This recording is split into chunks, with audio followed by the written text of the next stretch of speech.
Now, the interpretation you're going to look at interpretations you're going to look at are going to analyse why the provisional government failed. So in this video, I'm going to give you a little bit more depth as to why the provisional government failed, and then you're going to use that information when analysing interpretations.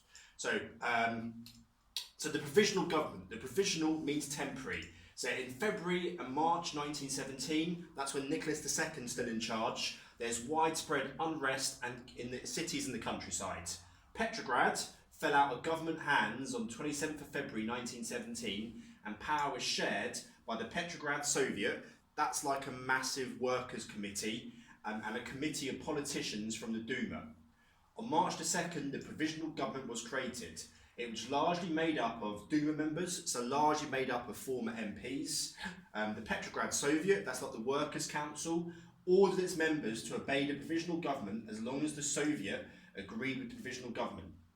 The provisional government had one main aim: set up a constituent assembly, that's a parliament, through democratically held elections. So basically, in February 1917, Nicholas II is overthrown, and there's two big power bases in Russia. The first is the provisional government, this democratic liberal government made up of fairly upper middle class people who were like former MPs on the Duma. And the second organisation is the Petrograd Soviet, which is sort of like a very, very large workers' council, and they share power uneasily.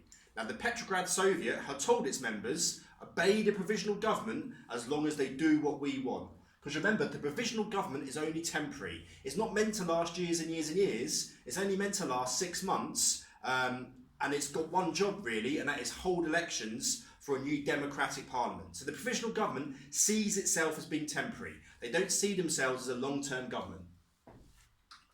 Right.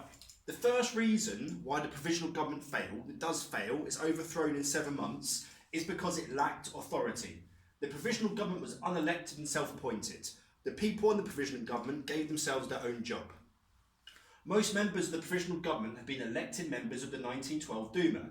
They were conservative and upper class. The first prime minister was a guy called Prince Lvov. They did not speak for the people, the workers and the peasants. The Petrograd Soviet were instrumental in overthrowing the Tsar. The provisional government and the Petrograd Soviet shared power uneasily. And Petrograd Soviet, order number 1, the Petrograd Soviet only obeyed the provisional government if they agreed with it. So the provisional government is unelected, and it's made up of mainly upper class and upper middle class people.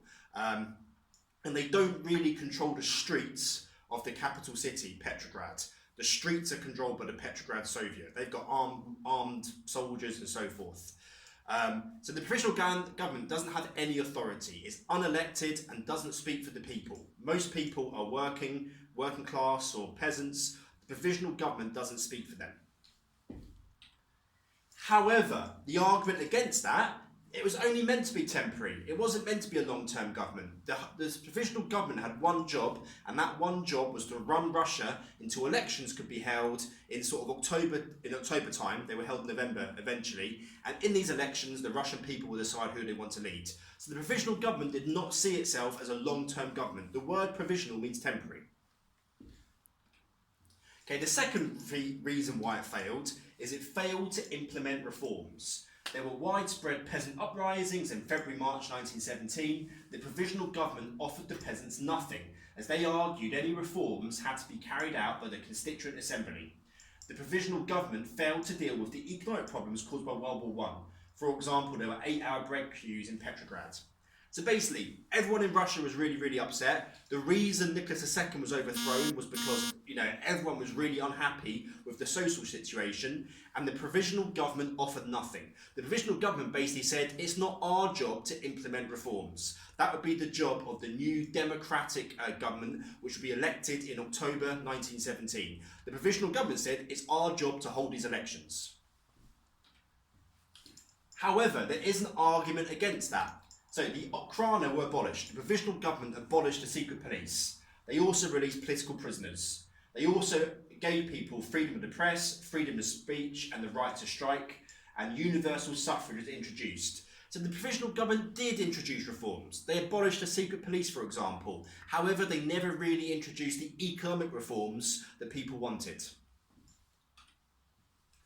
Right, another reason why it failed is it failed because of World War One. The war was extremely unpopular, and the Petrograd Soviet did not support the war. So this organisation, the provisional government sort of in a coalition with, did not support the war. The war caused economic and social problems in Russia. The provisional government spent 50 billion rubles fighting the war. The Kerensky Offensive in July 1917 was a disaster. 60,000 Russians were killed. It led to an attempted coup by the Bolsheviks, the July Days.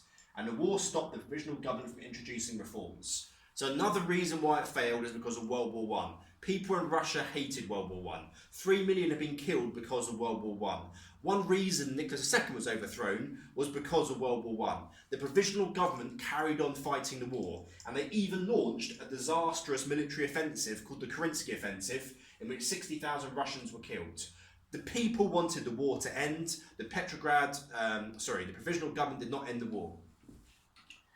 However, the argument against that is the provisional government needed the support of the UK and France and therefore carried on fighting. Russia's two big allies are the UK and France. The UK and France wanted Russia to carry on fighting, therefore they had to. And second of all, any peace treaty with Germany would be harsh, and the provisional government didn't want to sign it.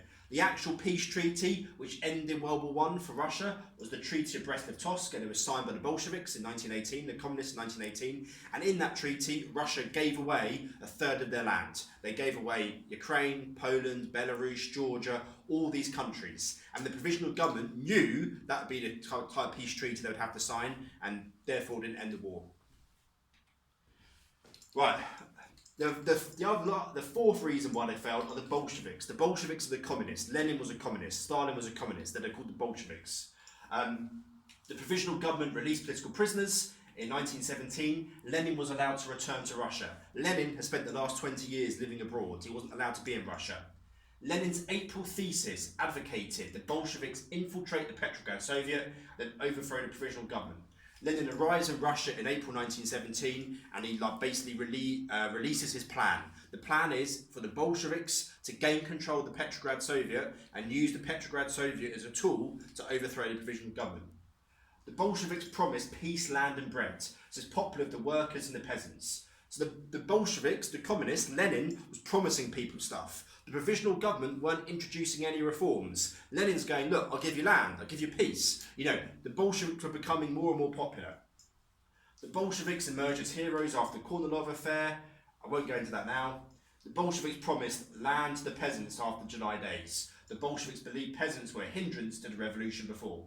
Now, the Bolsheviks were traditionally not a working class party. They're a party for the urban workers, factory workers. They didn't care about the peasants. However, 95% of Russia were peasants. So in 1917, the Bolsheviks changed their tactic and started focusing on the peasants more.